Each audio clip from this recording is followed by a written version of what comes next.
Hello, I'm Ken Core, Congregational Care Minister at Brentwood Baptist Church. When we first got word that we would need to be quarantined and that I would be working from home, I was eager to do whatever it took. I set a daily schedule, bought food for at least 2 weeks, wrote some articles on how to maintain mental and physical health during isolation, and settled in for the uncertain future. I was determined to use this time well. That was in the middle of March. But now we're moving into June, and I've found myself becoming increasingly impatient. Impatient for this crisis to end, impatient for a vaccine to be found, impatient for the mounting stories of illness and death to stop, impatient for life to return to normal. Do you remember what it was like to go to the grocery store without a mask, or to hug your friends at church without thinking about social distancing? I'm becoming impatient with all of that. And my guess is that I'm not the only one. I see on the news that people are demanding that the states reopen, even though there is no vaccine or effective treatment for this virus. I'm very glad that I am not in the position to make those difficult decisions. But I am reminded that as a Christian believer, my impatience is a sign of spiritual immaturity.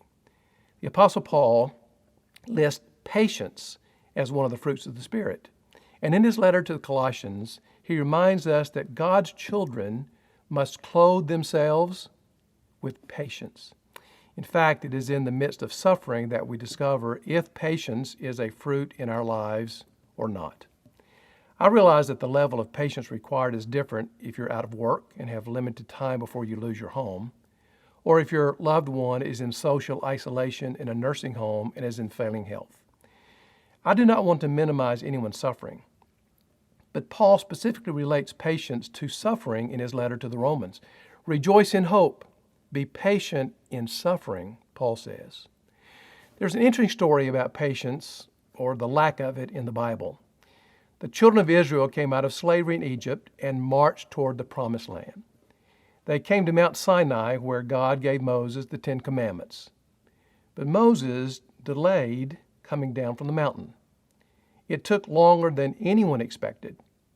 Some became restless and impatient. No one knew what had happened to Moses. What if he had died on the mountain? They had no idea how much longer this was going to take. They grew tired of eating manna. It was as though they had been quarantined in the desert, and the future was uncertain. They were eager to see the Promised Land. They began to complain to Aaron and to the other leaders. They insisted that Aaron make a golden calf to worship, something they could see and control.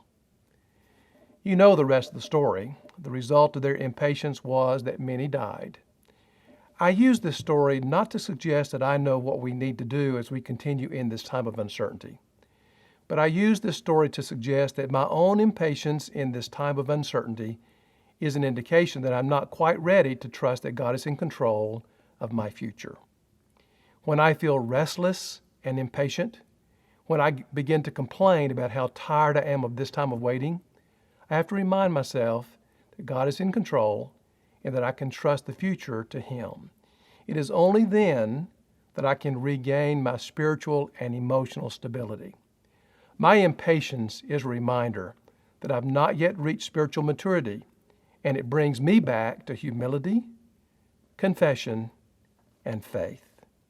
This is Ken Core with a mental health moment.